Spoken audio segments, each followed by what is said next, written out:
कहानी हमजाद की वापसी का पहला हिस्सा। पूरे 100 साल की रफाकत कम नहीं होती। हमजाद कदम कदम मेरे साथ रहा था और अब उसकी जुदाई का लम्हा करीब आ रहा था। मैं भी फना की गोद में सोने वाला था और वो भी। मैंने बड़ी हसरत से उसकी तरफ देखा। उसके चेहरे पर अभी से मौत की जर्दी फैल रही थी। मुझे उससे ये पूछने की जरूरत नहीं थी कि उसे मेरी और अपनी मौत का गहरा सदमा था। फिर मुझे नहीं मालूम कि जिंदगी के इन आखिरी लम्हात में कैसे मेरे जहन में वो बात आई और मैंने किस तरह हमजाद से इसका इजहार कर दिया। हमजाद मेरी बात सुनकर चौंक उठा और बोला, मगर मुझे दोबारा तस्खीर करने के लिए 40 दिन का अमल जरूरी है और अब सिर्फ चंद लम्हे रह गए हैं। आप मुझे दोबारा काबू में करने का अमल किस तरह पूरा कर सकते हैं? मगर वो कुछ कहते कहते किसी सोच में पड़ गया। मगर क्या? जल्दी कहो, सूरज डूबने वाला है, मैंने बेताबी से कहा। आपको शदीद जिस्मानी अजियत और कर्ब से गुजरना पड़ेगा, वो बड़ी तेजी से बताने लगा। मेरे लिए सिर्फ इतना मुमकिन है कि मैं इन लम्हात से फायदा उठाकर एक मखसूस मुद्दत के लिए आपके सर और बाकी जिस्म का राब्ता मुनक़ता न होने दूं। ऐसी सूरत में मुझे खुद कर्ब से गुजरना पड़ेगा। मुमकिन है मेरे बाद ये राब्ता कमजोर पड़ जाए और आपकी गर्दन जहाँ से जोड़ी गई है वहां से खून रिसने लगे, लेकिन ये अजियत आपको बर्दाश्त करना पड़ेगी, मेरी और अपनी जिंदगी की खातिर। आपको हर लम्हा ये महसूस होगा जैसे आपके गले पर खंजर फेरा जा रहा हो, लेकिन उसके बावजूद किसी सबब अमल पूरा ना हो सका तो फिर कुछ नहीं हो सकता। मेरी और आपकी मौत यकीनी हो जाएगी। मुझे मंजूर है, सब कुछ मंजूर है। जिंदगी की नवीद पाकर मैं तकरीबन चीख उठा। फिर एक बार ये बता दूं कि वो अजियत इतनी शदीद होगी कि आप खुद जिंदगी पर मौत को तरजीह देने लगेंगे। हमजाद ने मुझे गोया आखिरी बार समझाया, नहीं, तुम देखना कि मैं जिंदगी की खातिर हर तकलीफ से गुजर जाऊंगा। मैं पूरे एतमाद लहजे में बोला, फिर आपको आज रात से ही अमल शुरू करना होगा। हमजाद ने बताया। ठीक है, मैं तैयार हूँ, मैंने जवाबन कहा। हमजाद ने खिड़की से बाहर डूबते सूरज को देखा और फिर तेजी से मुझ पर झुक गया। मेरी गर्दन पर हर तरफ आहिस्ता आहिस्ता अपने नादीदा हाथ फेर रहा था। मुझे उस लम्हे यूं महसूस हो रहा था जैसे मेरे वजूद में ठंडक सी उतर रही हो। चंद ही लम्हे जैसे मुझ पर अजीब सा रशा सा तारी हो गया और फिर बेहोशी सी मुसल्लत होने लगी। वो ठंडक मेरे लिए काबिले बर्दाश्त थी, जो मेरी हड्डियों तक उतरी जा रही थी और मेरा सारा जिस्म सर्दी से अकड़ रहा था। मैंने इस आलम में हमजाद की आवाज सुनी, खुदा हाफिज, काश आप मुझे दोबारा काबू कर सकें। इन अल्फाज के साथ ही उसकी आवाज मादूम हो गई। वो जा चुका था। अचानक मैंने सर्दी के बाद अपने जिस्म में शदीद गर्मी महसूस की। सूरज अब डूब चुका था और ये एहसास मेरे लिए बड़ा खुशगवार था कि मैं भी जिंदा हूँ और मजीद जिंदा रहने के लिए मेरे पास एक मौका मौजूद है। मैं अपनी उम्र का एक हिस्सा बसर कर चुका था और गोया अब एक नई जिंदगी में कदम रखने वाला था। नई जिंदगी के सिर्फ 40 दिन यकीनी थे, उसके बाद पता नहीं क्या होता, कुछ कहा नहीं जा सकता था। मैं चंद दमे ही ख्याल की दुनिया में रह सका क्योंकि अचानक मेरे जिस्म की गर्मी नाकाबिले बर्दाश्त होने लगी। उसके साथ गर्दन में शदीद तकलीफ शुरू हो गई, जैसे कोई जख्म तड़क उठा हो। मैंने अपनी गर्दन पर नमी महसूस की तो बेइख्तियार मेरा हाथ वहाँ पहुंचकर रुक गया। मैंने नम हिस्से को छुआ और फिर अपनी उंगलियों को देखा तो दहशत ज़दा सा हो गया। हालांकि हमजाद ने मुझे पहले इस खतरे से आगाह कर दिया था। मेरी उंगलियों पर खून लगा हुआ था। उसका वाज़ेह मतलब ये था कि मुद्दत खत्म होते ही मेरे सर और जिस्म के दरमियान राब्ता कमजोर पड़ चुका है और गर्दन से खून रिसने लगा है। मुझे 40 दिन इसी अजियत में गुजारने थे, शायद इससे भी ज्यादा अजियत में जिसके मुतालिक हमजाद ने मुझे बताया था। लम्हा बलम्हा अजियत में इजाफा होता जा रहा था और मुझे यूं महसूस हो रहा था जैसे कोई कुंद खंजर से मेरी गर्दन काट रहा हो। तकलीफ बर्दाश्त करने के लिए मैंने निचला होंठ अपने दांतों में दबा लिया। उसी वक्त अस्पताल का डॉक्टर अनवारुल हक उधर आता दिखाई दिया। वो हस्बे मामूल शाम के राउंड पर निकला था। मेरी हालत चूंकि तशवीशनाक थी इसलिए वो पहले मेरे पास ही आता था। मैंने अपने गर्दन से रिसते हुए खून को छुपाने के लिए चादर ऊपर तक खींच ली। डॉक्टर ने मेरे बिस्तर के करीब पहुंचकर चार्ट देखा, फिर ही मेरी मजाज पुरसी की और फिर बोला, इस वक्त आप शायद शदीद तकलीफ में हैं जिसका इजहार आपके चेहरे से भी हो रहा है। क्या बात है, क्या फिर सीने में दर्द उठ रहा है? नहीं डॉक्टर साहब, मैं ठीक हूँ, बिल्कुल ठीक हूँ। मैंने अपनी तकलीफ पर काबू पाते हुए बमुश्किल मुस्कुराना चाहा। मैं जानता हूँ शेख साहब, आप बड़ी हिम्मत और हौसले के आदमी हैं।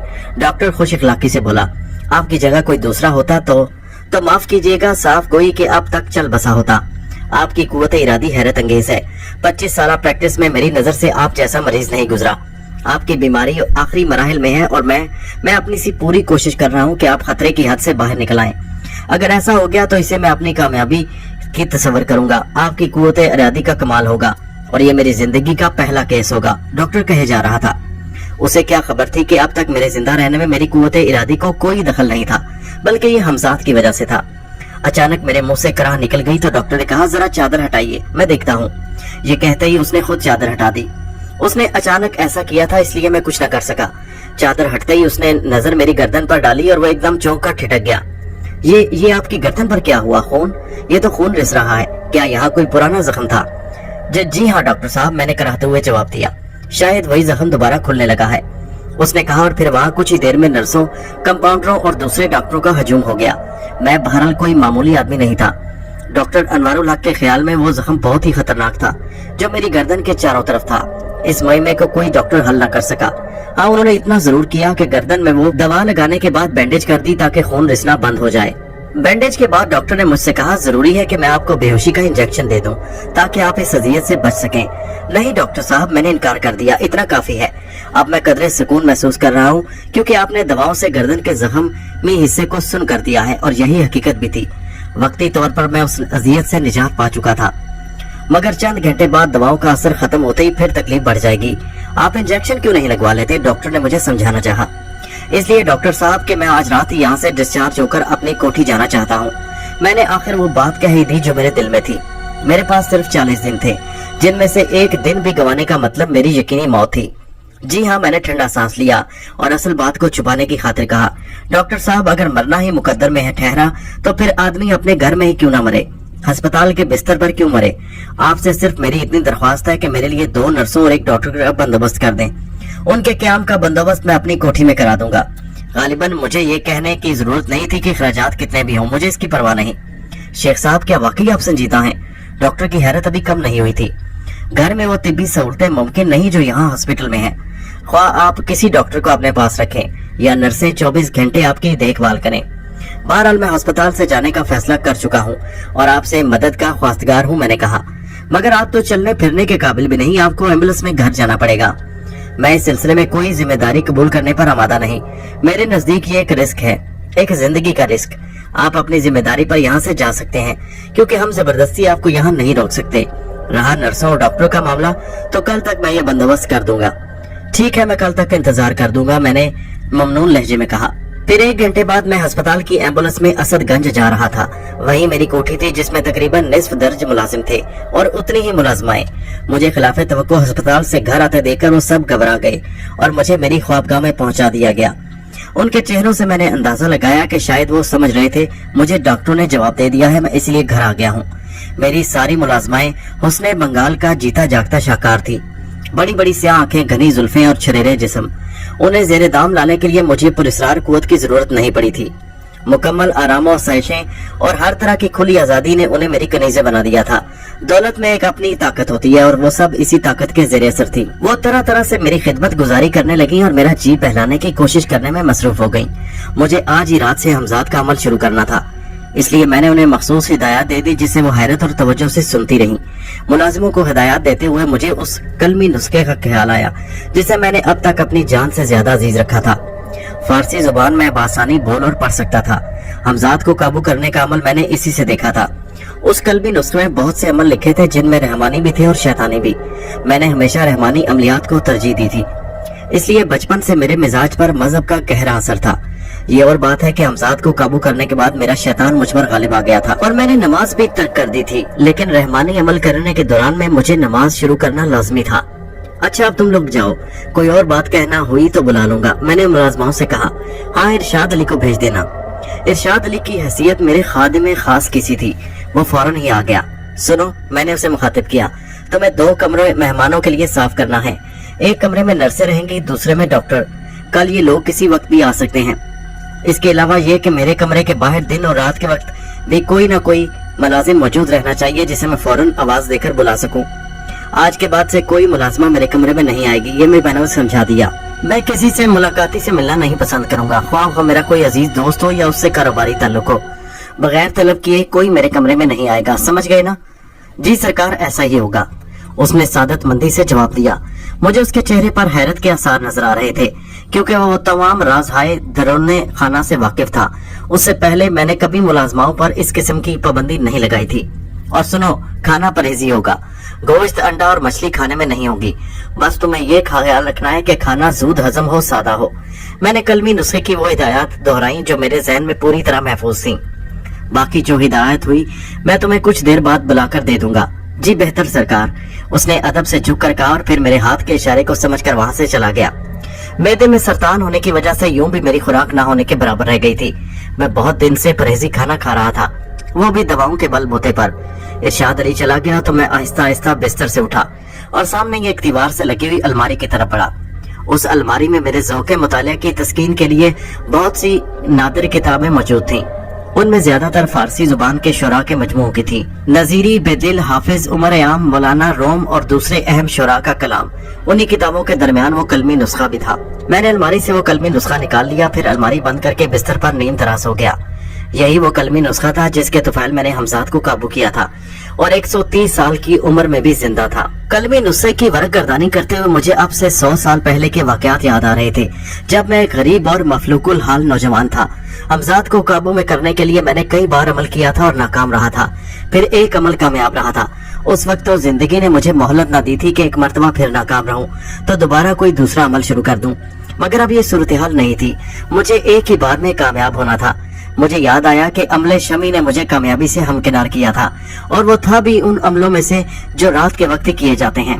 अब मेरे सामने कलमी नुस्खे का जो सफा खुला हुआ था वो चंद हिदायत पर मुश्तमिल था जो अमल के दौरान में जरूरी था। उन्हीं में से कुछ हिदायत मैं अपने मुलाजिमों को भी दे चुका था। लिखा था जो औरत माँ बनने वाली हो वो अमल न करे। इस हिदायत का मुझसे ताल्लुक न था। मैंने दूसरी हिदायत पढ़ी, जिस शख्स का कोई उज़्व मुअत्तल हो, मसलन हाथ या पाँव कटा हुआ या बदन में कोई नुमाया नुक्स हो, वो ये अमल न करे। मैं इस हिदायत पर भी पूरा उतरता था। मेरे हाथ पैर सलामत थे और कोई जिस्मानी हिस्सा कटा हुआ या मुअत्तल नहीं था। मैंने तीसरी हिदायत पर नजर डाली, जिस शख्स को कोई दिमागी मर्ज हो, मसलन सकता या मिर्गी वगैरह, वो ये अमल न करे जब तक कि पूरी तरह सेहतमंद न हो जाए। मैं किसी दिमागी आर्जे में मुब्तला नहीं था। फिर चौथी हिदायत पर नजर पड़ते ही मैं चौंक उठा। जख्मी हालत में अमल शुरू नहीं करना चाहिए, ख्वाह इंतहाई मामूली जख्म हो। मैं इस शर्त पर पूरा नहीं उतरता था। ये सोचकर मेरा दिल डूबने लगा क्योंकि मेरी गर्दन से खून रिस रहा था। मेरी गर्दन की तरफ जख्म था। कुछ देर में सन्नाटे के आलम में आंखें बंद किए लेटा रहा। फिर मान मेरे जहन में एक रोशनी का झमाका सा हुआ। मैंने सोचा कि ये जो तमाम हिदायत हैं पहली बार हमजाद को काबू में करने के लिए हैं, जबकि मेरा मामला कतई मुख्तलिफ है।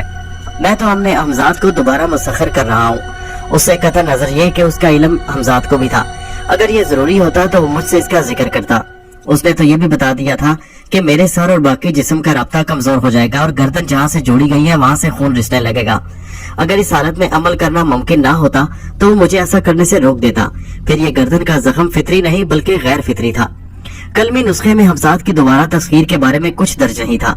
मैंने अलबत्ता आखिरी हिदायत पर भी नजर डाली, जिसका बंदोबस्त मैं पहले ही कर चुका था। लिखा था कि फेले हैवानी के आदि को अमल नहीं करना चाहिए, क्योंकि अमल के दौरान में इसमें कतई परहेज करना पड़ेगा। इन्हीं हिदायत की झैल में खाने वगैरह से मुतालिक बातें भी दर्ज थीं, जो मैं इरशाद अली को बता चुका था। उसके अलावा वो हर रोज नहाना, सर पर मालिश करना वगैरह, रात का अमल हो तो दिन में खूब सोना जरूरी था। ऊँघने से अमल बातिल हो जाता था। अमल के वक्त दिल में किसी किस्म का शक या शुबा नहीं होना चाहिए। अपनी हिफाजत का पूरा बंदोबस्त रखना जरूरी था ताकि अमल के वक्त कोई मुदाखलत न करे।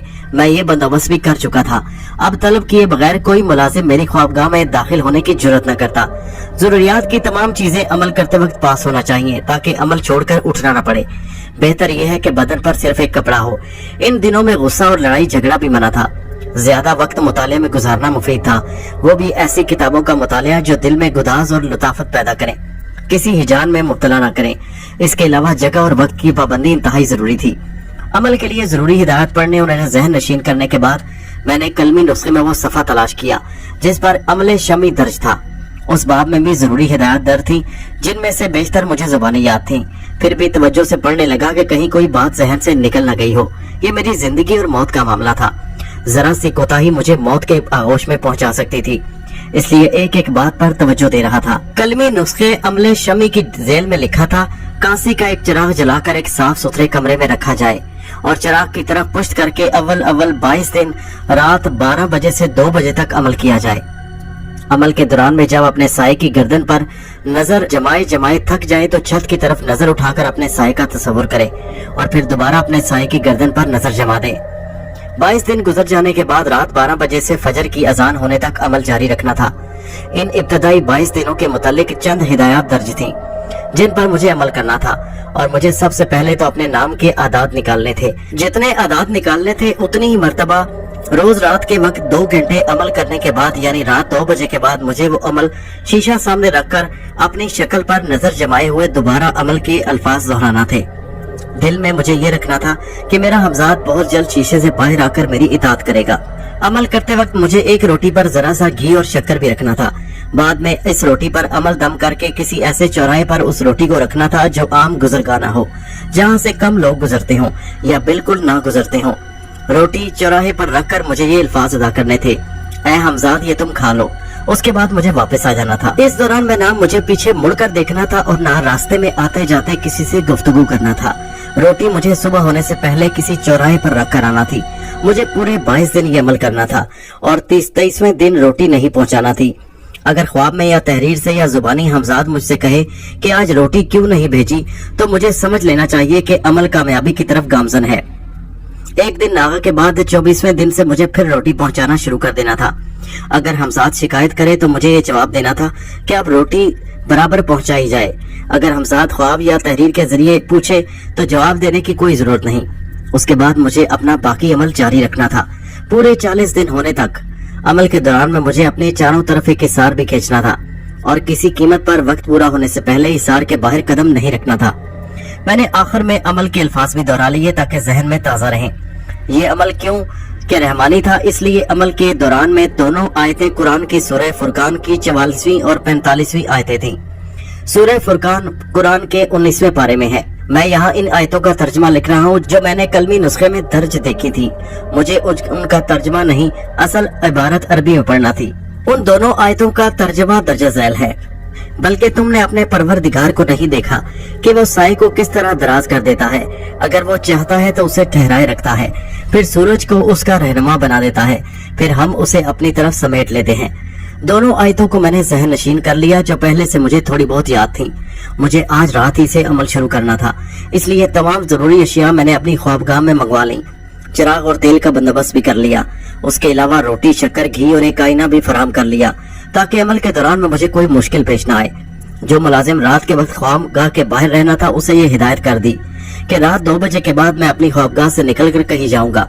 वो इस दौरान में मुझसे कोई कलाम ना करे और उस वक्त तक हवेली के दरवाजे खुले रखे जब तक मैं लौट ना आऊं। रात की ये ड्यूटी मेरे कहे बगैर इरशाद अली ने संभाल ली, जिस पर मुझे पूरा एतमाद था कि मेरी हिदायत पर अमल करेगा। वक्त धीमी रफ्तार से बहता रहा और आखिरी निस्फ शब करीब आने लगी। मैंने पाक साफ होने के लिए गुस्ल किया और सिर्फ एक तहबंद सतर पोशी के लिए बांध लिया। फिर ठीक 12 बजे मैंने चिराग रोशन कर दिया और उसकी तरफ से पुश्त करके जमीन पर हिसार खींचकर बैठ गया। मेरा साया सामने वाली दीवार पर पड़ रहा था। मैंने उसकी गर्दन पर निगाह जमाकर दोनों आयतों का वेट शुरू कर दिया। अभी कुछ ही देर गुजरी थी कि अपनी गर्दन में मुझे सख्त तकलीफ महसूस हुई। डॉक्टर के कहने के मुताबिक शायद दवा का असर अब खत्म हो रहा था। मुझे यूं महसूस हो रहा था जैसे कोई आहिस्ता आहिस्ता मेरी गर्दन पर खंजर फेर रहा है। अजियत लम्हा वलमा बढ़ती गई और मेरे मुंह से कराहें निकलने लगी। मुझे खौफ महसूस हुआ कि कहीं मैं बैठे बैठे गिर न पड़ूं। अमल का विर्द अभी तक जारी था। मैं एक लम्हे भी नहीं रुका था। मैं किसी कीमत पर अधूरा अमल छोड़ना नहीं चाहता था। नजर थक गई तो मैंने हिदायत के मुताबिक छत की तरफ देखा और अपने साए का तस्वुर किया। साया कुछ मुंतशिर सा था। उसी वक्त एक जहरीला कहकहा मापारा का था। कहके के बाद मुझे उसकी आवाज सुनाई दी, ऐ शेख, तुम मेरे चुंगल से निकलना चाहते हो मगर मैं ऐसा नहीं होने दूंगी। तुमने अमल पूरा कर लिया तो फिर मेरी दस्तरस से निकल जाओगे, क्योंकि ये तुम्हारा नया जन्म होगा जिस पर मुझे इख्तियार न रहेगा। फिर मैं तुम्हें ख्वाहिश के मुताबिक किसी मुसीबत और आजार में मुब्तला ना कर सकूंगी। मैं आलमे बरज़ख से इसीलिए फिर इस दुनिया में लौट आई हूँ ताकि तुम्हें ये अमल पूरा ना करने दूं। हाँ, मेरे इंतकाम से बचने की सिर्फ एक सूरत है, वो ये कि तुम अपनी मौत को कबूल कर लो और मेरे पास आ जाओ। वो कहे जा रही थी और अब मुझे उसका ह्योला भी अपने साये के साथ दीवार पर नजर आ रहा था, मगर मेरा विर्द अब भी जारी था। मैं जवाब में कुछ कहता तो मेरा अमल खत्म हो जाता। उसने बहुत कोशिश की कि मैं कुछ बोलूं मगर नाकाम रही। अच्छा तो यूं तू नहीं मानेगा। उसका लहजा सख्त हो गया। यकीनन अब वो मुझ पर कोई नया हरबा आजमाने वाली थी जिसके बारे में मुझे कतई इल्म नहीं था, वरना पहले से उसका भी कोई तोड़ सोच लेता। अचानक मेरी ख्वाबगाह उसकी भयानक चीखों से गूंजने लगी। अब तक मेरे तजुर्बे में यही आया था कि उसकी आवाज कह के और चीखें मैं सुन सकता हूँ, कोई और नहीं, मगर उस रात ऐसा नहीं हुआ। उसका अंदाजा मुझे चंद ही लम्हे बाद हो गया। मैंने कमरे का दरवाजा खुलने की आवाज सुनी। कमरे में दाखिल होने वाला मेरा खादिम खास इरशाद अली था, जिसे मैंने उसकी आवाज से पहचाना क्योंकि मैं अपनी साए पर निगाहें जमाए बैठा था। मुझे इरशाद अली की घबराई हुई आवाज सुनाई दी। क्या हुआ सरकार, ये कौन औरत है, किसकी चीख थी? जाहिर है कि मैंने कोई जवाब नहीं दिया और अमल का विर्द करता रहा। उसी लम्हे दीवार जहाँ पर मेरा साया पड़ रहा था उसके बिल्कुल नीचे मापारा जमीन पर दराज नजर आई। उसके सीने में दस्ते तक एक खंजर पेवस्त था और सीने से खून उबल उबल कर फर्श पर बह रहा था। वो बुरी तरह तड़प रही थी और चीख भी रही थी। ये मंजर देखकर शायद इरशाद अली को पहले तो सकता हो गया, फिर वो चीख उठा। मैं मजबूर था, कुछ कह नहीं सकता था। उस अहमक ने कमरे का दरवाजा खोलकर यकीनन बहुत बड़ी हिमाकत का सबूत दिया था। खून खून, वो हिजानी अंदाज में चीखे जा रहा था। उसका नतीजा ये हुआ कि तकरीबन मेरे सारे ही मुलाजिम ख्वाबगाह में जमा हो गए, मगर किसी में इतनी हिम्मत ना हुई कि मापारा के तड़पते हुए जिस्म के करीब जा सकता। मैं अच्छी तरह समझ चुका था कि मापारा की रूह ने मुझे और मेरे मुलाजिमों को फरेबे नजर में मुब्तला कर दिया है। एक मुलाजिम ने एक ऐसी बात कही कि मेरा खून खोल उठा। वो इरशाद अली से कह रहा था कि फौरन पुलिस को इत्तला कर देनी चाहिए, वरना इस लड़की के कत्ल के इल्जाम में हम सब भी धर लिए जाएंगे। इरशाद अली तजब्जुब का शिकार था, क्योंकि कई बार कोशिश के बावजूद मैंने उसकी बात का जवाब न दिया। जब तक सरकार खुद ना हुक्म दे हम पुलिस को किस तरह बुला सकते हैं? क्या खबर सरकार इस बात को पसंद करें भी या ना करें। सरकार तो शायद कोई अमल कर रहे हैं, एक मुलाजिम बोला, और मुझे मालूम है कि अमल के दौरान में आमिल कुछ बोलता नहीं, मगर खुदा ने हमें तो अकल दी है कि ऐसे मौका पर क्या करना चाहिए। मेरे ख्याल में पुलिस को बुलाना जरूरी है। ये तुम ठीक कहते हो, लेकिन पुलिस आ गई तो सरकार को उससे बात करना पड़ेगी, और तुम खुद ही कह चुके हो कि आमिल अमल के दौरान में नहीं बोलता। फिर खुद सरकार ने भी तो हिदायत दी थी कि बगैर तलब किए कोई उनके कमरे में ना आए। इरशाद अली को अकल आती जा रही थी और मैं सोच रहा था कि शायद वो मामले को संभाल लेगा, मगर ऐसा ना हुआ। वही पहला मुलाजिम जिसने पुलिस को इत्तला देने का मशवरा दिया था एकदम बोल उठा, तुम हो किस ध्यान में इरशाद अली? ये एक लड़की के कत्ल का मामला है, हम सब बांध लिए जाएंगे। सरकार तो बड़े आदमी है, ले दे के छूट जाएंगे, मगर हमारा तुम्हारा क्या बनेगा? नहीं नहीं, अगर तुम पुलिस को इत्तला नहीं दोगे तो मैं खुद पुलिस स्टेशन जा रहा हूँ। दूसरे 2-3 मुलाजिम भी उसके हमनवा बन गए। इस दौरान में मापारा का जिस्म तड़प तड़प कर साकत हो चुका था। सुनो तो सही तुम लोग, इरशाद अली ने उन्हें रोकना चाहा। हाँ कहो, क्या बात है? पहले मुलाजिम ने नाराजगी के लहजे में कहा।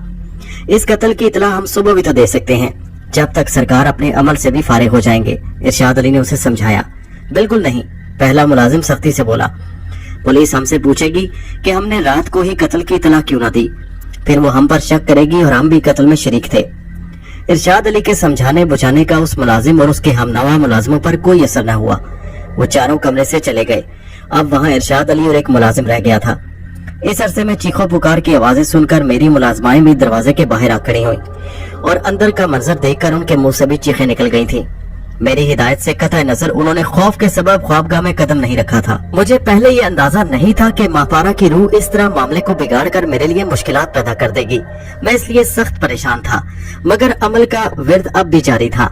मेरे 4 मुलाजिम पुलिस स्टेशन कत्ल की इत्तला देने जा चुके थे और अब किसी भी वक्त पुलिस वहां पहुंच सकती थी। जिस तरह मापारा ने मुझे और मेरे मुलाजमीन को फरेबे नजर में मुब्तला कर दिया था, इसी तरह वो पुलिस वालों को भी फरेबे नजर का शिकार बना सकती थी। ऐसी सूरत में पुलिस का सलूक मेरे साथ क्या होता ये जाहिर था। वो मुझे कत्ल के इल्जाम में गिरफ्तार कर लेते और पुलिस स्टेशन ले जाते। यूं मुझे अपना अमल खत्म करना पड़ता, जिसके लिए जरूरी था कि मैं अपने हिसार से बाहर ना आऊं।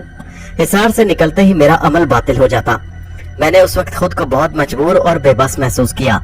अमल की पहली शब ही मुझ पर बहुत भारी गुजरी थी। मैं समझ चुका था कि अमल पूरा होने के बाद मैं मापारा के चुंगल से निकल जाऊंगा, जैसा कि उसने खुद कहा था। इसलिए पहली ही रात भरपूर हमला किया था, ऐसा हमला जिसका कोई तोड़ मेरे पास नहीं था। अमल शुरू किए हुए मुझे बमुश्किल पौना घंटा हुआ था। अभी सुबह दूर थी। सुबह की अजान होने से पहले मैं किसी से कलाम नहीं कर सकता था। अमल तर्क होने का मतलब यकीनी मेरी मौत थी, क्योंकि एक दिन इस तरह जाया हो जाता और मैं 40 दिन की मुद्दत में अमल पूरा न कर सकता। एक तरफ तो गर्दन की शदीद तकलीफ, दूसरी तरफ अमल का विर्द और तीसरी जानिब मापारा का जाल, और मैं उसके फैलाए हुए जाल में पूरी तरह फंस चुका था। मेरी समझ में कुछ नहीं आ रहा था कि करूं तो क्या करूं। मापारा की लाश अब तक मेरे साये के कदमों में पड़ी थी। खंजर उसी तरह दस्ते तक उसके सीने में पेवस्त था और फर्श पर खून फैला हुआ था। इरशाद अली के जी में जाने क्या आई कि वो मेरे ख्वाबगाह से निकल गया और साथ ही साथी मुलाजिम को भी वहां से ले गया। फिर मैंने कमरे का दरवाजा बाहर से बंद करने की आवाज सुनी। न जाने उसने क्या सोचा था। उन दोनों मुलाजमीन के जाते ही मापारा के कह एक बार फिर कमरे में गूंजने लगे थे। लाश गायब हो गई और उसका हौला फिर मेरे साये के करीब दीवार पर नजर आने लगा। उसने मुझे मुखातिब किया, शेख, मेरी मर्जी और ख्वाहिश के मुताबिक तुम्हारा अमल बातिल होने वाला है। कुछ देर जाती है कि पुलिस तुम्हें यहाँ से गिरफ्तार करके ले जाएगी और इस तरह तुम अपना अमल पूरा न कर सकोगे।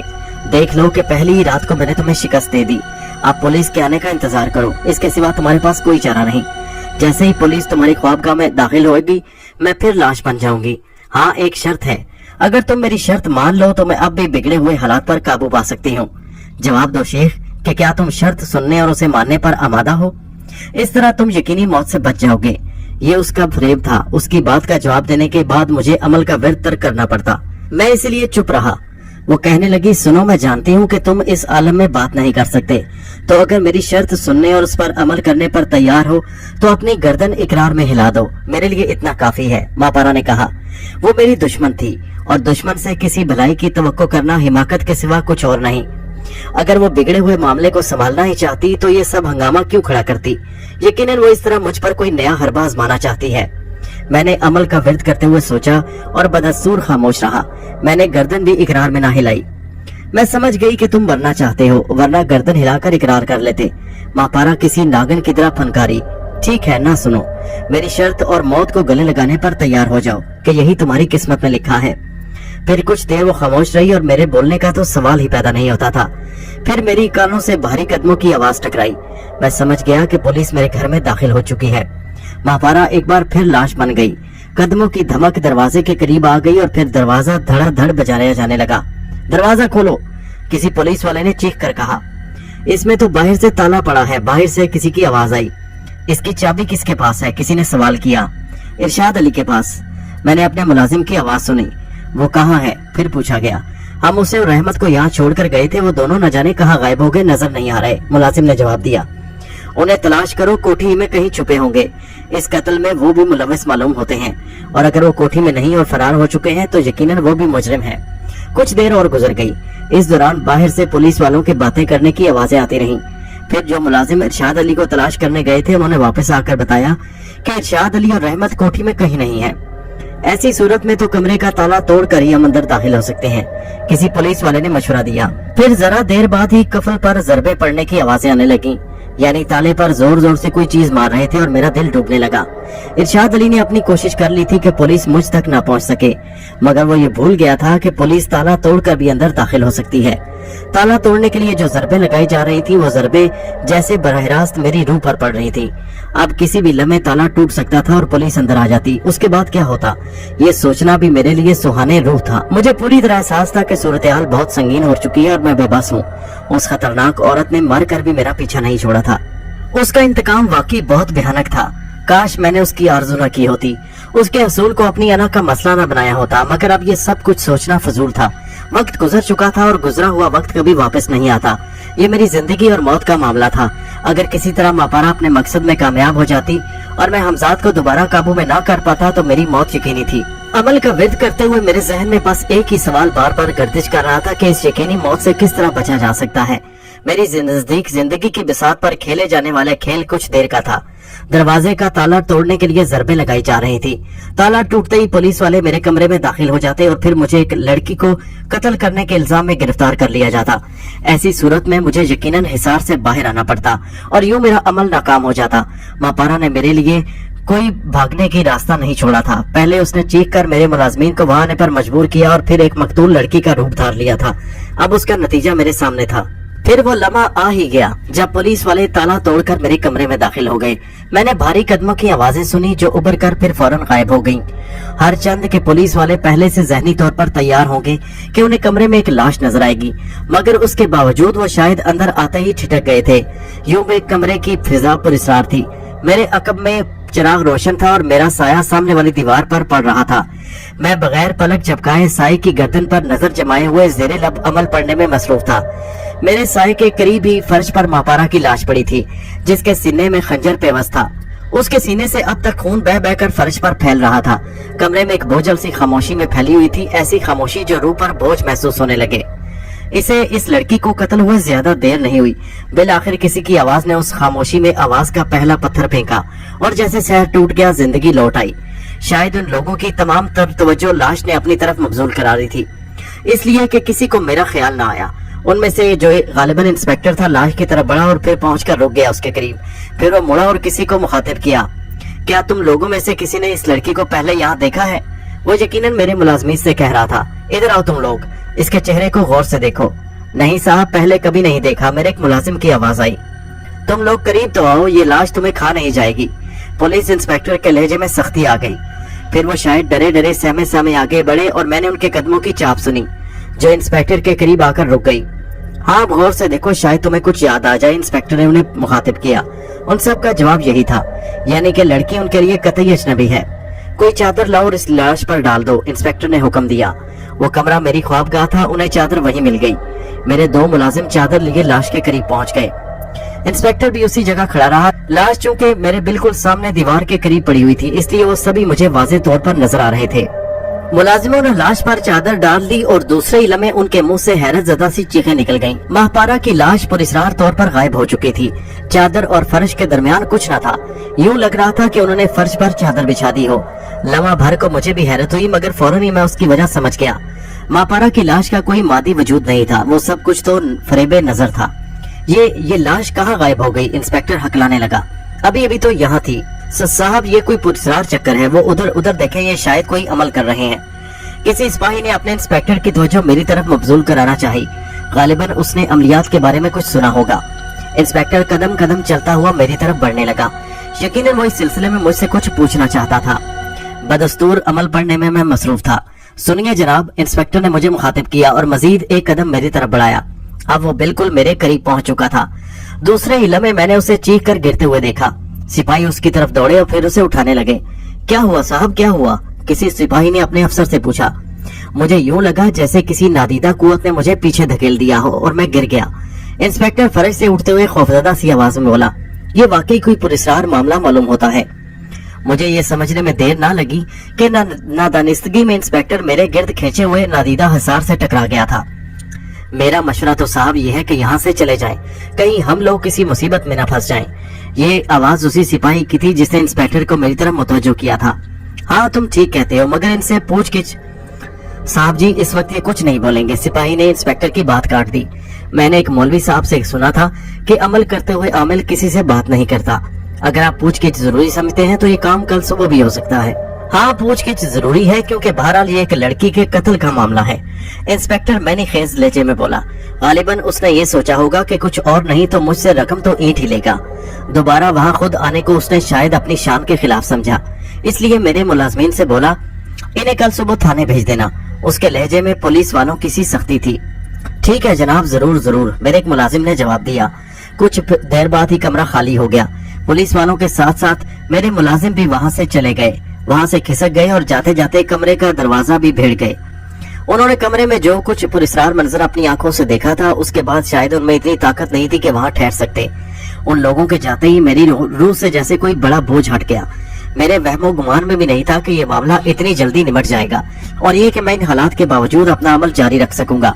हालांकि यकीनन हालात खतरनाक नौयत इख्तियार कर गए थे, लेकिन उसके बावजूद मैंने इंतहाई मजबूत कुव्वत इरादी का मुजाहरा किया था।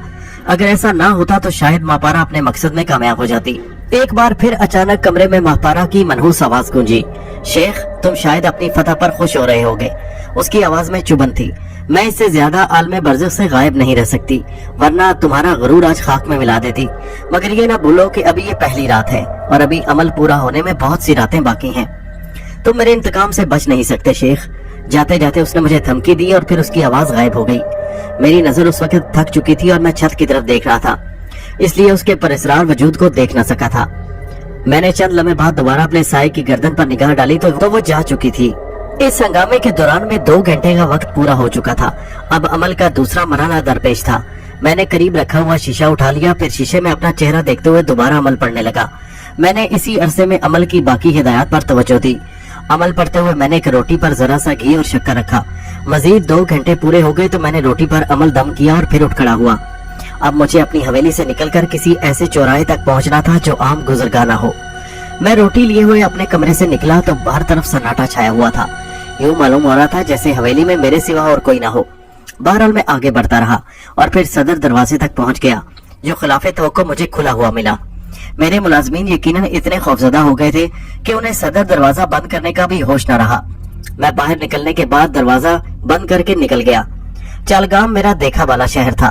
ये अपनी हवेली से निकलते ही मैं फैसला कर चुका था कि किधर का रुख करना है। रात के वक्त अमूमन सिपाही भी गश्त पर होते हैं। मैंने इसीलिए मतलूबा चौराहे तक पहुंचने की खातिर गलियों को तरजीह दी ताकि किसी से मुठभेड़ ना हो। उसकी वजह यह थी कि जाते हुए और वापसी में ना मुझे किसी से गुफ्तगू करना थी और ना ही पीछे मुड़कर देखना था। इन तमाम मराहिल से मैं पहले भी एक बार गुजर चुका था, इसलिए मेरे दिल में कोई खौफ या वसवसा नहीं था। मैं बासानी एक चौराहे तक पहुंच गया और रोटी वहां रख कर बुलंद आवाज में कहा, ऐ हमजाद ये तुम खा लो। फिर मैं उल्टे कदमों वापस हुआ। चौराहे तक पहुंचने और दोबारा अपनी हवेली तक वापस आते हुए रास्ते में मुझे कोई गैर मामूली वाकया पेश न आया। हालांकि जब मैंने पहले हमजाद का अमल किया था तो ऐसा नहीं हुआ था।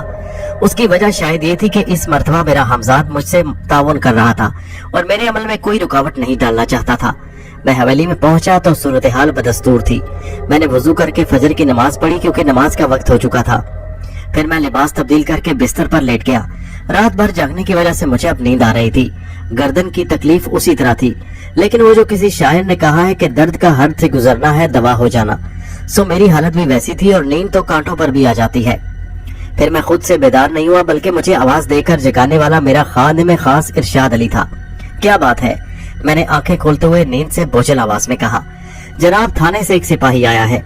वो कह रहा है कि थानेदार साहब आपको बुला रहे हैं, इरशाद अली ने कहा। गुज़िश्ता रात के शब गुजरे हुए वाकयात मुझे एक एक करके याद आते गए और मैं उठकर बैठ गया। उससे कह दो कि मैं भी कुछ देर में वहाँ पहुँच रहा हूँ और ये कहकर तुम फौरन मेरे पास वापस आ जाओ। जी बेहतर, ये कहकर इरशाद अली चला गया। उस वक्त मेरी गर्दन में तेज से उठी, फिर तकलीफ का एहसास बढ़ने लगा। मैंने अपने कुव्वत बर्दाश्त से काम लेते हुए बमुश्किल मुंह धोया और पलंग पर आकर बैठ गया। इरशाद अली जल्दी लौट आया। जनाब, वो बड़ी मुश्किल से गया है, कह रहा था कि आपको साथ लेकर ही जाएगा, इरशाद अली ने बताया। खैर, उस पर लानत भेजो और ये बताओ कि तुम कब लौटे, मैंने उसे घूरते हुए सवाल किया। मुझे उस पर गुस्सा भी था और अपने बाकी मुलाजमीन पर भी जो मापारा की साजिश का शिकार हो गए थे। अगर इरशाद अली मेरी हिदायत पर अमल करते हुए कमरे का दरवाजा ना खोलता तो मैं ख्वाम-ख्वाह के अजाब में मुब्तला ना होता। गलती उसी की थी, मगर उसके बावजूद मेरे दिल में कम से कम उसके लिए नरम गोशा मौजूद था। उसने बहरहाल आखिर वक्त तक मुझे पुलिस से बचाने की कोशिश की थी। ये अलग बात है कि वो अपनी इस कोशिश में कामयाब नहीं हुआ था। उसमें जितनी भी अकल थी उसके मुताबिक तो अमल करता। इरशाद अली ने मेरे लहजे से मेरी यकीनन नाराजगी का अंदाजा लगाया, इसीलिए कुछ सिटपिट आ गया। बहरहाल उसे जवाब तो देना ही था। सुबह होते ही आ गया था जनाब, उसने बताया। मैं माफी चाहता हूँ जनाब, मुझसे गलती हो गई, मुझे दरवाजा नहीं खोलना चाहिए था। दरअसल मुझे अंदाजा नहीं था कि खैर तुम्हें तो मैं माफ कर सकता हूँ, मगर बाकी उन चारों बदमाशों को हरगिज माफ नहीं करूंगा जिन्होंने पुलिस को इत्तला दी। मैं उसकी बात काटकर गुस्से में बोला, उन सब का हिसाब इसी वक्त चुकता करो और यहाँ से चलता करो उन्हें, मैंने गोया हुक्म दिया। घर के अखराजात की मद में इरशाद अली के पास काफी रकम मौजूद रहती, इसलिए मैंने उसे मजीद रकम देने की जरूरत महसूस न की। वो अदब से सर झुकाकर जाने वाला था कि मैंने उसे मुखातिब किया और सुनो। वो रुक गया तो मैंने मजीद कहा, मुलाजमाओं से भी पूछ लो, अगर उनमें से कोई जाना चाहे तो मुझे कोई एतराज नहीं। तुम उनका भी हिसाब साफ कर सकते हो। मजीद रकम की जरूरत हो तो मुझसे ले लेना, मैं अभी यही हूँ। इतने में थाने जाने के लिए कपड़े बदल रहा हूँ, इतने में तुम ये काम निपटा लो। ये कहकर मैं उठ खड़ा हुआ। मैं लिबास तब्दील करके बाहर निकलने वाला था कि मेरी निगाह फर्श पर पड़ी हुई चादर पर पड़ी। मैंने झुककर उसे उठा लिया। चादर बेदाग थी और फर्श भी, हालांकि रात को यहाँ खून फैला हुआ नजर आ रहा था। चादर एक तरफ रखकर मैं बाहर निकला तो चारों मुलाजिम मुझे इसी तरफ आते दिखाई दिए, जिन्हें मैं नौकरी से जवाब दे चुका था। उनके चेहरों पर 12 बजे हुए थे। साहब, हमें माफ कर दें, गलती हो गई। उनमें से एक मेरे करीब आकर गिड़गिड़ाने लगा, दफा हो जाओ यहाँ से। मैं उस पर बरस पड़ा, मुझे तुम जैसे नमक हरामों की जरूरत नहीं है। ये कहकर मैं आगे बढ़ गया। बंगाल में बड़ी गुर्बत है, वहाँ आदमियों की कमी न थी। वो यूं भी मेरी कोठी में ऐश कर रहे थे। उन्हें ऐसी नौकरी कहीं और नहीं मिल सकती थी, काम बराए नाम था। आगे बढ़ते हुए मुझे जाने क्या सूझी कि मैं एकदम पलटा। शायद मुझे उनकी गरीबी पर तरस आ गया था कि वो बेरोजगार हो जाएंगे। मेरी जगह कोई और होता तो शायद उनके कसूर को हरगिज माफ न करता। मैं उन्हें हाथ के इशारे से करीब बुलाया और कहा, ये तुम्हारी पहली गलती है, इसलिए माफ करता हूँ। आइंदा तुमसे कोई गलती सरजद हुई तो हरगिज माफ नहीं करूंगा। उनके बुझे हुए चेहरे खिल उठे और वो मुझे दुआएं देने लगे। उसी वक्त इरशाद अली भी वहाँ पहुंच चुका था। मैंने उसे भी बता दिया कि मैं उन्हें माफ कर चुका हूँ। अब मुझे हैरत से देखने लगा। मैं उन सबको वहीं छोड़कर आगे बढ़ गया। मेरी कोठी से थाना ज्यादा दूर नहीं था, इसलिए मैं पैदल वहां तक पहुंच गया। थानेदार मेरे ही इंतजार में था। उसने मुझे फौरन ही अपने कमरे में बुलाया। वो अकड़ा हुआ अपनी कुर्सी पर यूं बैठा था कि जैसे मुझे रोब में लेना चाहता हो। उसने मुझे बैठने को भी नहीं कहा और बारोब आवाज में बोला, तुम खुद थाने क्यों नहीं आए, जबकि मैं रात को तुम्हारे मुलाजमीन से कह कर आया था और खुद तुमने मेरा हुक्म सुन लिया होगा। मैंने नरमी से जवाब दिया, मैं सो रहा था। सो ही रहा था कि मुझे बेदार करके बताया गया। अच्छा तो सो रहा था। मुंह बिगाड़ कर उसने मेरी नकल उतारी और फिर सख्त आवाज में कहने लगा, ये तुम अपने घर में क्या चक्कर चला रहे हो भाई? कैसा चक्कर? अब इतने भोले ना बनो, साफ साफ बताओ कि वो लाश तुमने कहाँ गायब कर दी थी? कौन सी लाश? मैंने तो कोई लाश नहीं देखी। मैंने बड़ी सफाई से झूठ बोल दिया। तो क्या तुम मुझे अंधा समझते हो? तुम मुझे चक्कर नहीं दे सकते, समझे? मेरा नाम मलिक फेरोजदीन है और मैं अच्छे अच्छों के कसबल निकाल देता हूँ। वो और ऐंठने लगा। अगर वहां आपने किसी लाश को देखा तो फिर वो कहाँ गई और आपने उसे अपने कब्जे में क्यों नहीं लिया? तुम मुझे उल्टा सबक पढ़ाने की कोशिश कर रहे हो। उसने आंखें निकाली। सब कुछ उखल दो वरना बहुत बुरी तरह पेश आऊंगा मैं अच्छी तरह जानता था कि इस अकड़फों का मकसद क्या है और मुझे ये भी मालूम था कि पुलिस के पास मेरे खिलाफ कोई सबूत भी नहीं। मगर पुलिस की ना दोस्ती अच्छी ना दुश्मनी। मैंने 130 साल की उम्र में जिंदगी में बड़े रंग देखे थे। जाने कितनी मर्तबा मुझे पुलिस वालों से वास्ता पड़ा था। किसी शख्स ने चिढ़कर उनके लिए ये कोई मुश्किल बात नहीं होती कि वो उसे भी किसी झूठे मुकदमे में लाद दे, या सच्चा हो या झूठा मुकदमा, वो किसी में भी मुझे फंसा सकते थे। तजर्बात की धूप में तप कर मुझे ये आगाही हो चुकी थी कि आदमी को वक्त देख कर चलना चाहिए वरना जिंदगी उसे बड़ा रुलाती है। पुरस्कार कुव्वतों का मालिक होने के बाद ऐसे मौके मेरी जिंदगी में कम ही आए थे कि मैंने मसालियत की हो, मगर अब सूरत हाल बदल चुकी थी। मुझे बहरहाल 40 दिन की मोहलत दरकार थी। मैं इस अरसे में किसी भी किस्म की गैर जिम्मेदारी का मुतहम्मिल नहीं हो सकता था। अगर थानेदार मुझे किसी भी चक्कर में फंसाकर एक दिन के लिए भी हवालात में बंद कर देता तो मेरे सारे ख्वाब बिखर जाते। मेरे ख्याल में उसके लिए कोई मुश्किल नहीं था। चंद ही लम्हों में ये सारी बातें मैंने सोच ली और मुझे जो उस पर गुस्सा आ रहा था मैंने उसे दबा लिया। मुझे हालात से बहरहाल सुलह करनी थी। वक्त टल जाने के बाद मैं उसके सारे कसबल निकाल देता। तुम खामोश क्यों खड़े हो, बोलते क्यों नहीं? थानेदार के लहजे में और सख्ती आ गई। क्या अर्ज करूं जनाब? मैं बेहद नरमी से बोला। मेरी ये मजाल कहाँ जो हुजूर से बहस करूं। उसने मेरी तरफ हैरत से देखा। मेरा बदला हुआ रवैया यकीनन उसके लिए अजीब होगा। उसने कहा, अभी तो तुम बड़े फन्ने खान बन रहे थे। मैंने कहा, जी मैं तो खादिम हूँ सरकार का। मैं एक सीढ़ी और नीचे उतर आया। खादिम हूँ? वो अजीब से अंदाज में हंस पड़ा। बस जुबानी दावे करते हैं सब, जब खिदमत का वक्त आता है तो बगले झांकने लगते हैं। बैठो। उसने पहली मर्तबा मुझे कुर्सी पर बैठने का इशारा किया, फिर बोला, मैंने सुना है कि तुम कारोबारी आदमी हो और बड़ा कारोबार है तुम्हारा। जी हजूर, बस बहुत बड़ा तो नहीं, खैर बस दाल रोटी का सहारा हो जाता है। मैं उसके सामने कुर्सी पर बैठते हुए बोला, फिर भी हजूर की खिदमत तो कर ही सकता हूँ। अच्छा ठीक है। उसने मैंने खेज अंदाज में गर्दन हिलाई, फिर मतलब की बात पर आ गया। दरअसल बात यह है कि छोटे स्टाफ के मुंह को खून लगा हुआ है। मेरी तो खैर कोई बात नहीं, अगर उन लोगों के इल्म में कोई बात आ जाए तो बस पीछे ही पड़ जाते हैं उसके। फिर उनका भी क्या कसूर? तनख्वाहें कम है, करें तो क्या करें? बीवी बच्चों का पेट भी साथ लगा हुआ है। मैं भी इसी वजह से कुछ ज्यादा सख्ती नहीं करता उन पर। अब तुम्हारे ही मामले में उन्हें मैंने बहुत समझाया, खाक डालो, मगर मेरे मुंह पर तो कुछ नहीं बोले, पीछे टर टर करने लगे। मामला भी कत्ल का था, क्या कहता मैं। बहरहाल उन्हें खुश तो करना ही पड़ेगा। समझ रहे हो ना तुम मेरी बात? जी हाँ जनाब, बहुत अच्छी तरह समझ रहा हूँ। मैंने फर्माबरदारी का सबूत दिया। फिर उसने मुंह फाड़ कर कि 10,000 तो कम से कम दे ही दो, मगर बाद में 5,000 पर भी राजी हो गया। मुझे अंदाजा था कि निचले स्टाफ को इसमें से बराए नाम ही हिस्सा मिलेगा और सारी रकम वही हजम कर जाएगा, मगर मुझे उससे कोई दिलचस्पी न थी। उसने मेरे साथ सादा लिबास वाले एक शख्स को भेज दिया। मैं उस शख्स को अपने हमरा कोठी ले आया और 5,000 रुपए एक थैले में रखकर उसके हवाले कर दिए। उसके बाद मैं नाश्ता करके फारिग हुआ था कि मेरे मुलाजिम इरशाद अली ने कमरे में आने की इजाजत तलब की। मैंने कहा, आ जाओ। वो डॉक्टर अनवारुल हक साहब ने किसी डॉक्टर को भेजा है और उनके साथ 2 नर्सें भी हैं। मैंने उन्हें ड्राइंग रूम में बिठा दिया है जनाब, इरशाद अली ने बताया। ठीक है, मैं आता हूँ, मैं बाथरूम की तरफ बढ़ते हुए बोला। इरशाद अली वापस चला गया। गर्दन की तकलीफ बदस्तूर थी। ये मेरा ही हौसला था कि मैं अब तक इसे बर्दाश्त कर रहा था। इस तकलीफ से बचने की सिर्फ एक यही सूरत थी कि दवाओं के जरिए हर वक्त जख्मी हिस्से को सुन रखा जाए। मैंने इसीलिए डॉक्टरों नर्सों का बंदोबस्त किया था ताकि जिस वक्त भी तकलीफ बढ़े या कोई और सूरत हाल दरपेश हो तो वो उसे संभाल सके। कुछ ही देर बाद मैं अपनी कोठी के ड्राइंग रूम में दाखिल हो रहा था। डॉक्टर अनवारुल हक ने शायद उन लोगों को बता दिया था कि मैं सरमायादार आदमी हूँ और गालिबन मेरे रख रखाव से उन्होंने खुद भी ये अंदाजा लगाया होगा। मैंने अंदर कदम रखा तो वो लोग शायद ये सोचकर एहतरामन खड़े हो गए। आम लोगों की नजर में बड़ाई का पैमाना दौलत ही होती है। जिसके पास जितनी ज्यादा दौलत है वो इतना ही बड़ा आदमी है और बड़े आदमी का एहतराम सभी करते हैं। तशरीफ रखिए। मैंने ये कहते हुए उन सब पर एक उचटती हुई नजर डाली और एकदम चौंक उठा। मेरी नजरें एक चेहरे से उलझ कर रह गई। ये उन्हीं दोनों नर्सों में से एक नर्स का चेहरा था। इस कदर मुशाबहत में हैरान रह गया। मुझे यही महसूस हुआ जैसे महापारा मेरे सामने सोफे पर बैठी हो। जनाब डॉक्टर अनवारुल हक ने ये खत आपके लिए दिया है। डॉक्टर ने मुझे अपनी तरफ मुतवज्जो किया।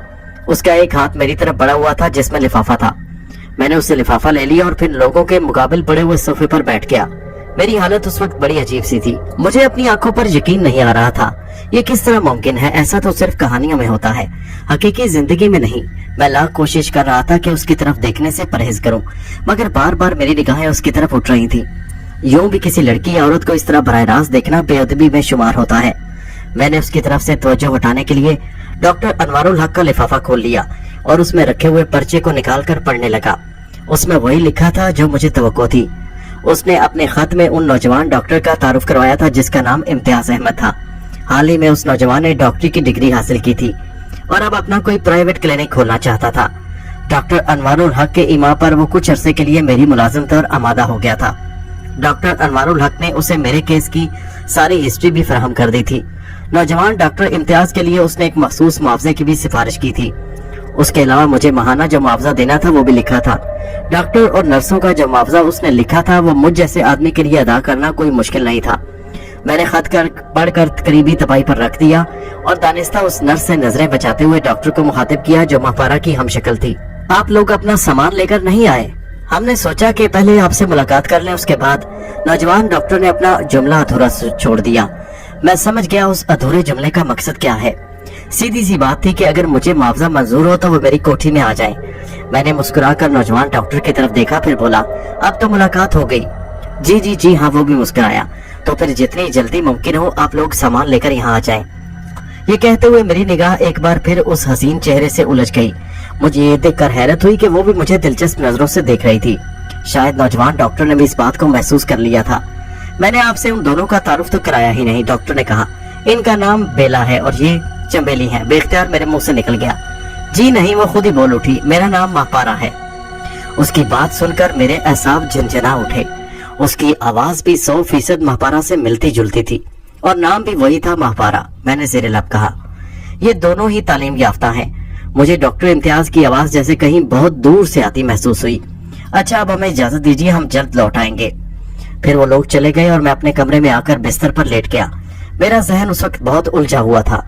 मैं सोच रहा था कि कहीं ये महापारा का दूसरा हरबा तो नहीं, कहीं उसने मुझे शिकस्त देने के लिए नर्स का रूप तो इख्तियार नहीं किया। मगर ये किस तरह हो सकता है? क्या रूह कोई मादी जिस्म अपना सकती है? अमल के दौरान में मुझे मेरी पूरी तरह चौको चौबंद रहना था और उसके लिए जरूरी था कि मैं दिन के वक्त अपनी नींद पूरी कर लूं। फजर की नमाज पढ़ने के बाद मुझे ज्यादा देर सोने का मौका नहीं मिल सका, इसलिए मेरी आंखों में नींद करवटें ले रही थी। उसके बावजूद मेरी आंख न लग सकी। मैं सवालों के गिरदाब में डूबता उभरता रहा। दोपहर के वक्त मैं खुद बेदार हुआ। बेजोहर का वक्त नहीं निकला था, इसलिए मैंने वुजू करके पहले जोहर की नमाज पढ़ी, फिर इरशाद अली को बुलाया। वो लोग आ गए। मैंने इरशाद अली से दरियाफ्त किया। जी हाँ जनाब, उसने जवाब दिया। मैंने उन्हें उनके कमरों में ठहरा दिया है। दोपहर का खाना भी वो खा चुके हैं। क्या आपके लिए खाना लाऊं? हाँ ले आओ।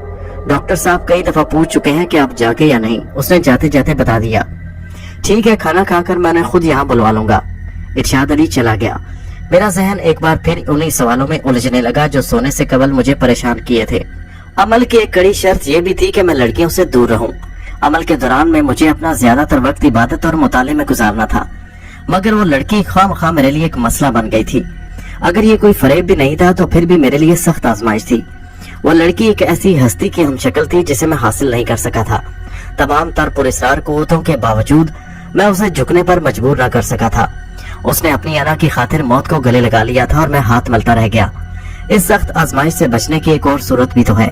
एकदम मेरे जहन में नया ख्याल आया, क्यों ना उसे मैं अपनी मुलाजमत से अलग कर दूं। उसकी जगह दूसरी नर्स का बंदोबस्त भी किया जा सकता है।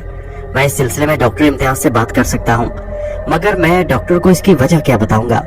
अभी मेरे जहन में यही सवाल गर्दिश कर रहा था कि इरशाद अली खाना लेकर आ गया। खाने से पहले मैंने कई तरह की गोलियां जहर मार की और फिर खाने की तरफ मुतवज्जो हो गया।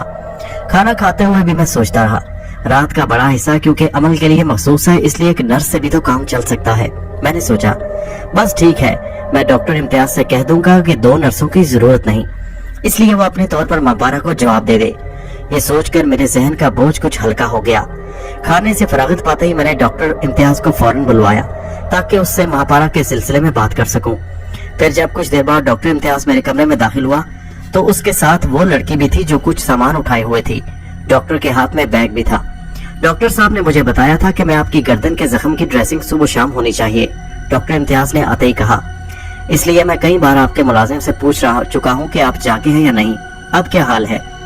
उसके सवाल पर मैं चौंक उठा, क्योंकि मेरी नजरें तो उस गारत गर होश की नजरों से उलझी थी। मैंने चौंक कर कहा, ठीक नहीं, खासी तकलीफ है। मैं एक कुर्सी पर बैठ गया और डॉक्टर इम्तियाज मेरी गर्दन के गिर्द लिपटी हुई पट्टियां खोलने लगा। नर्स मापारा करीबी खड़ी थी।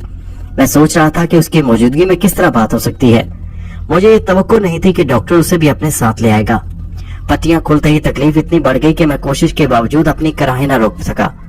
जख्म खुला तो डॉक्टर इम्तियाज के मुंह से हैरत ज़दा सी आवाज निकली। मैंने अपनी गर्दन पर चहचहाहट सी महसूस की, जो यकीनन खून रिसने के सबब थी। डॉक्टर इम्तियाज को शायद ये तवक्को ना होगी कि वो जख्म इस नौयत का और खतरनाक होगा। आप वाकई बहुत कुव्वत इरादे के मालिक हैं शेख साहब, उसने कहा। अगर आपकी जगह कोई दूसरा आदमी होता तो इस वक्त उसके मुंह से चीखें निकल रही होती। मैं तो समझा था कि जख्म मामूली होगा, दवा का असर भी खत्म हो चुका है, इसके बावजूद आप। हैरत है, ये कहते हुए वो झुका और अपनी बैग से एक बोतल निकाली जिसके मुंह पर एक स्प्रे लगा था। उसने मेरी गर्दन के चारों तरफ उस दवा का स्प्रे किया। दवा की फुहार पड़ते ही मुझे यूं लगा जैसे मेरे जख्म में ठंडक उतरने लगी। ये बहुत मौसर दवा है और बहते हुए खून को फौरन बंद कर देती है, वो बोला और मापारा को मुखातिब करके बैग से दूसरी दवाओं को निकालने के लिए कहने लगा। फिर कुछ ही देर में उसने मेरे जख्मों की ड्रेसिंग कर दी। मापारा उसकी मदद कर रही थी। ड्रेसिंग होते होते मेरी तकलीफ जैसे खत्म हो गई। अब रात 8 बजे तक के लिए दोबारा ड्रेसिंग की जरूरत पेश नहीं आएगी। डॉक्टर इम्तियाज ने तवील सांस लेते हुए बताया, फिर बोला, अब आप कैसा महसूस कर रहे हैं? बिल्कुल ठीक, मैंने जवाब दिया। अब जरा भी तकलीफ महसूस नहीं हो रही। उसके बाद डॉक्टर ने जाने की इजाजत चाही। मैंने बिलाखिर कह दिया, डॉक्टर साहब आपसे कुछ बात करना चाहता हूँ। फरमाइए, वो मेरे सामने वाली कुर्सी पर बैठते हुए बोला। मापारा उस वक्त दवाएं और ड्रेसिंग का दूसरा सामान डॉक्टर के बैग में रख रही थी। अभी अर्ज कर दूंगा, पहले मैंने मापारा की तरफ देखते हुए अपना जुमला खुद ही अधूरा छोड़ दिया। अच्छा, उसने मैंने खेज अंदाज में सर हिलाया। ठीक है। उसी वक्त मापारा ने मुझे नजरें उठाकर देखा और मैं खुद को चोर सा महसूस करने लगा। मापारा की उस नजर में न जाने क्या था कि मेरा इरादा मुतजलजल होने लगा। मैंने उसकी तरफ से निगाह फेर ली। मापारा, आप चलें, मैं शेख साहब से बात करके अभी आता हूँ। डॉक्टर इम्तियाज ने उस फितने को मुखातिब किया। मेरा बैग और दूसरा सामान, या बैग रहने दो, मैं खुद ले आऊंगा, बस ड्रेसिंग का सामान ले जाओ। जवाब में मापारा ने सिर्फ गर्दन हिलाने पर इत्तफाक किया और कमरे से निकल गई। जी आप फरमाइए, क्या बात है शेख साहब? मापारा के जाते ही डॉक्टर इम्तियाज मेरी तरफ मुतवज्जो हुआ। दरअसल बात यह है डॉक्टर साहब कि मैं बात करते करते कुछ झिझक सी महसूस कर रहा था। जी फरमाए, उसने मुझे खामोश देकर कहा। डॉक्टर साहब, पहले मुझे अंदाजा नहीं था कि एक नर्स से भी काम चल सकता है। मैंने इसी गलत फहमी में डॉक्टर अनवारुल हक से 2 नर्सों के लिए कह दिया था, जबकि एक नर्स से भी काम चल सकता है। मैं रुक रुक कर कहने लगा। आप समझ रहे हैं ना, यूं भी रात का बड़ा हिस्सा मैं मुख्तलिफ इबादत में गुजारता हूँ और इस वक्त मुझे कुछ होश नहीं होता। मेरा मतलब ये था कि याद इलाही में इतना गर्क हो जाता हूँ कि तकलीफ अगर हो भी तो उसका ज्यादा एहसास नहीं होता। ठीक है जनाब, डॉक्टर इम्तियाज बोला, मैं बेला को वापस कर दूंगा। यूं भी उसे एक जवाब मिलने वाली थी और वो सिर्फ मेरे कहने पर यहाँ आने को तैयार हो गई थी। बेला को जवाब दे देंगे, ये कहते हुए मैं चकरा गया। जी हाँ, क्यों आपको कोई एतराज है? नहीं, एतराज तो कोई नहीं, लेकिन मेरी समझ में नहीं आ रहा था कि उससे कहूँ तो क्या कहूँ। मैंने जो उज़र जाहिर किया था वो उसने बिला चूंचरा तस्लीम कर लिया था। अब मैं उससे ये किस तरह कहता कि वो बेला को नहीं बल्कि मापारा को जवाब दे दे। आप मुझे किसी उलझन का शिकार मालूम होते हैं जनाब, उसने कहा। शायद आप जो कहना चाहते हैं वो कह नहीं पा रहे। नहीं, ऐसी कोई बात नहीं डॉक्टर, मैंने खुद को संभालते हुए मुस्कुरा कर कहा और फिर मौका की मुनासबत से बात का रुख बदल दिया, क्योंकि जो असल मकसद था वो तो मफकूद हो गया था। मैं बोला, दरअसल मैं ये सोच रहा था कि ये कुछ गैर इखलाकी सी बात है। क्या? उसने पूछा। यही कि बेला को इस तरह जवाब दिया जाए। मैं बोला, नहीं, वो बिल्कुल इस तरह नहीं सोचेगी, मैं उसे अच्छी तरह जानता हूँ। अगर आपको 2 नर्सों की जरूरत नहीं है तो जाहिर है फजूल खर्ची की क्या जरूरत है। डॉक्टर इम्तियाज की बात सुनकर मैं कुछ और शर्मिंदा हो गया। यकीनन वो ये समझ रहा था कि मैं इस तरह एक नर्स की तनख्वाह बचाना चाहता हूँ। अपनी खजालत दूर करने की गर्ज से मैंने कहा, मेरे जहन में पैसों का ख्याल नहीं डॉक्टर, मैंने तो हकीकत हाल का इजहार किया था। बहरहाल मैं आपसे यही दरख्वास्त करूंगा कि उसे जवाब ना दीजिए। जो हुक्म आपका जनाब, वो बोला। हाँ, ये बताइए कि आपके जहन में बेला ही क्यों आई? आपने मापारा को जवाब देने के बारे में क्यों नहीं सोचा? मैंने मौका देखकर जवाब पूछ लिया। दरअसल मापारा एक जगह जॉब कर रही थी। डॉक्टर अनवर साहब के कहने पर वो जॉब छोड़कर यहाँ आई। ऐसी सूरत में उसे जवाब देना किसी तौर मुनासिब ना होता। डॉक्टर इम्तियाज ने जवाब दिया। मैंने कुछ सोचकर एक और सवाल किया, वैसे इन बातों से कतई नजर दोनों में से बेहतर कौन है? आप तो दोनों को अच्छी तरह जानते हैं। बेला को तो मैं बहुत अच्छी तरह से जानता हूँ। वो यकीनन एक अच्छी तरबियत याफ्ता नर्स है, लेकिन मापारा के बारे में कुछ कहा नहीं जा सकता। मैंने पूछा क्यों? उससे मेरी मुलाकात आज ही हुई है। डॉक्टर साहब ने मुझे उसका पता दिया था और उसके बारे में बताया था। मैं उस पते पर पहुंचा तो मुकर्रर वक्त पर वो मुझे अपने घर के दरवाजे पर बिल्कुल तैयार मिली। हाँ, मैंने उसकी असनाद वगैरह जरूर देखी थी, जिनसे मालूम हुआ कि वो भी एक तजुर्बाकार और तरबियत याफ्ता है। डॉक्टर इम्तियाज ने तफसील के साथ मापारा के मुतालिक बताया। ये बातें मालूम होने के बाद मेरा जहन कुछ और उलझ गया। मेरी पूछगिछ का असल मकसद ये था कि अगर उस नर्स की मापारा से मुशाबहत इत्तफाकी होगी तो डॉक्टर इम्तियाज यकीनन उसे पहले से जानता होगा। जिन हालात में डॉक्टर इम्तियाज से उसकी मुलाकात हुई थी वो मेरे दिल में और शक पैदा कर रहे थे कि मुमकिन है उसने असल नर्स की जगह ले ली हो। उसे मुलाजमत से अलग करने का एक बहाना रायका चला गया था और अब मजीद कोई नया बहाना तलाश करने के लिए सोचने की जरूरत थी। मैंने इसीलिए उस वक्त डॉक्टर इम्तियाज से मजीद कोई बात न की और उसे रुखसत कर दिया। वक्त गुजारी के लिए मैंने अलमारी से किताब मुताले के लिए निकाली और उसकी वर्द गर्दानी करने लगा। अब मैं अपने बिस्तर पर आकर नींद दराज हो गया था। मुख्तलिफ जबानों में मुख्तलिफ मज़ामीन पर मेरे पास खासी किताबें मौजूद थी, लेकिन सिर्फ उन्हीं जबानों में जो मैं जानता था। उस वक्त मेरे हाथ में नफ्सियात के मजमून पर लिखी हुई एक अमरीकी मुसन्निफ की किताब थी। किताब में इंसानी रिश्तों पर बहस की गई थी। मुसन्निफ ने लिखा था कि एक मुकम्मल इंसान वो है जो रिश्तों पर यकीन रखता हो। रिश्ते ही जिंदगी से उसकी गहरी वाबस्तगी का सबूत होते हैं और रिश्तों के बगैर इंसान अधूरा होता है। मैं मुसन्निफ के इस्तदलाल की रोशनी में अपना जायजा लेने लगा और किताब बंद करके सराहने रख दी। क्या मैं अधूरा हूँ? मेरे तो तमाम रिश्तेदार मर चुके हैं, तो क्या मैं यूं ही रायगा जाऊंगा? क्या कोई है जिसे मैं अपना कह सकूं? मैंने जिंदगी में क्या कमाया? मैं सोचता रहा और मुझ पर खुला कि जिंदगी में मेरी जड़ें गहरी पेवस्त नहीं है। मैं एक ऐसे दरख्त की मानिंद हूं जिसकी जड़ें नहीं। तंदो तेज हवा का एक झोंका भी मुझे अपने साथ कहीं से कहीं बहाकर ले जा सकता है। जिंदगी में कुछ ऐसे लम्हात भी होते हैं जब कोई मामूली सी बात दिल पर असर कर जाती है। शायद ये ऐसे ही लम्हात थे। जिंदगी में पहली बार मुझे एक घर की ख्वाहिश पैदा हुई, ऐसा घर जिसे वाकई घर कहा जा सके, जहाँ मेरे लिए कोई चश्मे इंतजार हुआ हो, कोई देर से घर लौटने पर पूछगिछ करता हो कि कहाँ थे, आंगन में मासूम बच्चों की किलकारियां गूंजती हों। क्या ये सुख मुझे मिल सकता है? मेरा माजी इतना तेज रफ्तार गुजरा था कि कभी मैंने रुककर इन सवालों पर गौर नहीं किया था।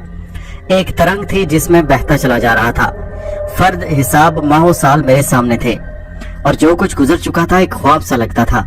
मेरी खुशी के दिन न जाने कहाँ गुजर गए थे। मैं शाद काम भी था और नाकाम भी। मैंने सुख भी पाए थे और दुख भी, मगर ना सुखों की उम्र लंबी थी ना दुखों की। एक उम्र का हासिल तन्हाई थी, शायद इसलिए कि मैंने रिश्तों को, इंसानी रिश्तों को कभी भी अहमियत नहीं दी थी। अगर आज मैं मर भी जाता तो कोई मुझे रोने वाला नहीं था, क्योंकि मैंने खुद को आने वाली नस्लों में महफूज नहीं किया था।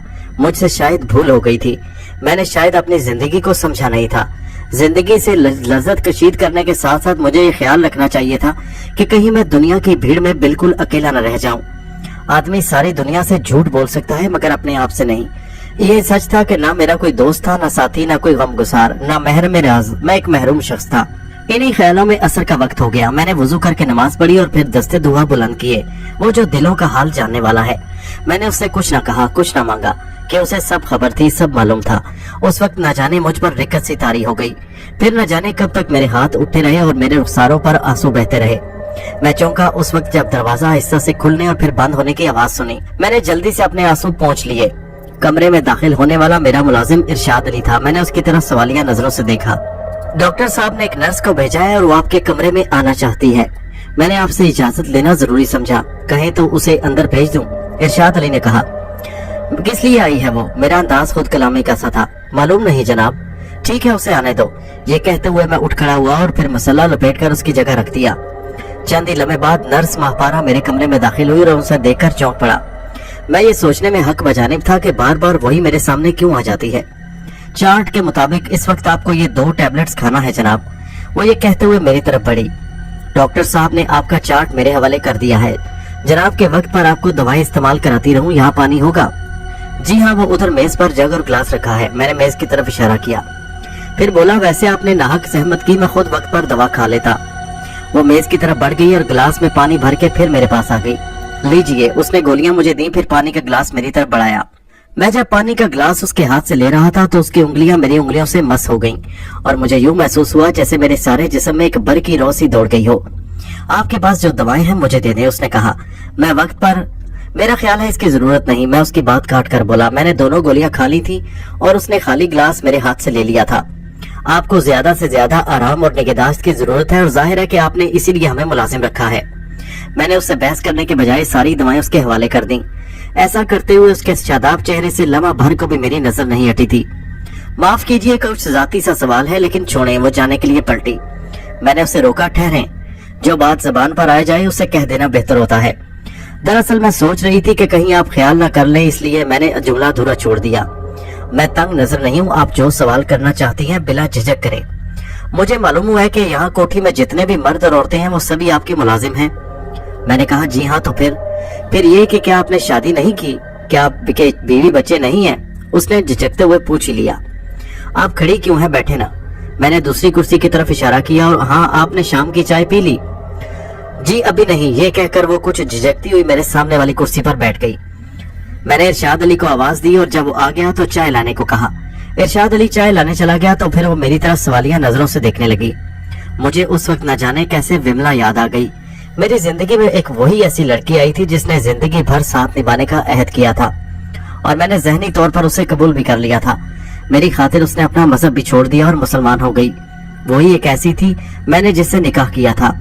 उस वक्त भी मैंने घर के ख्वाब देखे थे, मगर वो सारे ख्वाब फौरन ही बिखर गए। वो बेवफा साबित हुई। उसने मुझसे बाप का इंतकाम लेने के लिए सारा ढोंग रचाया था। उसने मौका पाते ही मुझ पर खतरनाक कातिलाना हमला किया। अगर हमजाद जो करना ना होता तो शायद वो अपने मकसद में कामयाब हो जाती। उस दिन के बाद से औरत पर मैंने एतमाद करना छोड़ दिया था, लेकिन अब मेरे अंदाजे फिक्र में तब्दीली आ रही थी और मैं सोच रहा था कि हर औरत विमला नहीं होती। आप क्या सोच रहे हैं जनाब? मापारा मुझे ख्यालों में देखकर बोल उठी। क्या कोई याद आ गया? मैं चौंक उठा। मापारा ने लालमी में बिल्कुल सही बात की थी। मैंने एक तवील सांस लिया, फिर बोला, हाँ, एक बेवफा की याद आ गई थी। उसने पूछा, कौन थी वो? मैंने उसका जिक्र टालना चाहा और कहा, थी कोई, और बात का रुख बदलने के लिए कहा, आपने मुझे अपने बारे में कुछ नहीं बताया। मैंने देखा उसके चेहरे का रंग बदल गया और वो कुछ उदास सी नजर आने लगी। बिल आखिर उसने भारी आवाज में बताया कि इस भरी भरी दुनिया में उसका कोई नहीं। मैंने भी किसी को चाहा था, मगर उसने मेरे साथ बेवफाई की। अगर मेरी जगह कोई और लड़की होती तो शायद हकीकत हाल जानने के बाद कभी अपनी मोहब्बत पर कायम न रहती। न जाने उसके लहजे और आवाज में क्या सहर था कि उस वक्त मेरे जहन से तमाम खदशात हरफे गलत की तरह मिट गए। मैं हमातन गोश हो गया, मगर अब वो खामोश थी और मेरी तरफ देखने के बजाय एक टिक बस खला में घुरे जा रही थी। फिर उसी आलम में उसकी हसीन पलकें बोझल होने लगी और उसने जल्दी से अपना चेहरा दूसरी तरफ कर लिया। मैंने उसके बावजूद उसके रुखसारों पर मोतियों की लड़ियां देख ली थी, जिन्हें उसने तेजी से अपने आंचल में छुपा लिया था। फिर वो मेरी तरफ देखकर मुस्कुराने लगी, जैसे कोई बात ही ना हुई हो। उसके बाद वो एकदम उठ खड़ी हुई। उसने कहा, मुझे इजाजत दीजिए। मगर आपने अभी अपने बारे में तो कुछ बताया ही नहीं। मैंने कहा, आपने भी तो कुछ नहीं बताया। वो मुस्कुरा कर बोली, बस मेरी तो इतनी सी कहानी है कि किसी ने जिंदगी भर के लिए साथ नहीं निभाया और किसी ने ये वादा किया भी तो वफा नहीं की। मैं भी आपकी तरह अकेला हूँ। वो कहने लगी, गोया हम दोनों का दुख एक जैसा है। मेरी आवाज जज्बात से बोझल हो गई। जी हाँ। आप उठ क्यों गई? बैठे ना। वो बोली, फिर आऊंगी। मैंने कहा, कब? उसने जवाब दिया, आज रात। मगर मैं रात को इबादत में मसरूफ होता हूँ। मैं आधी रात से पहले आ जाऊंगी, उसने मैंने खेज अंदाज में कहा। मैं एक बार फिर चौंक उठा। आपको ये कैसे मालूम हुआ कि मैं आधी रात के बाद इबादत में मसरूफ होता हूँ? अगर आंखें और कान खुले रखे जाएं तो बहुत सी बातें मालूम हो जाती हैं। बहरहाल मेरा क़याम भी आपकी कोठी में ही है। आपका मुलाजिम खास मुझे ताकीद कर चुका है कि निस्फ शब के बाद किसी भी सूरत कोठी के उस हिस्से का रुख न करूं। मैंने उसी से ये अंदाजा लगाया कि ये वक्त आपकी इबादत का होगा।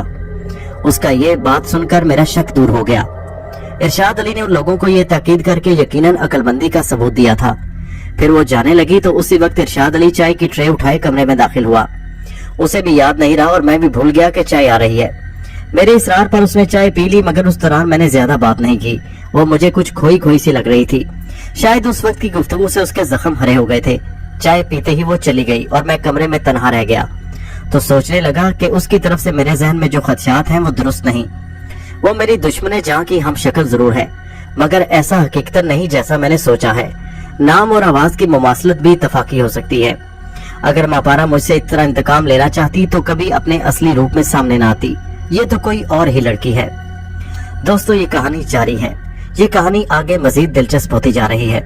इसका अगला हिस्सा दूसरे वीडियो में मुलाहिजा कीजिए। नीचे कमेंट में जरूर बताइए कि हमजाद की वापसी सीरीज आपको कैसी लगी।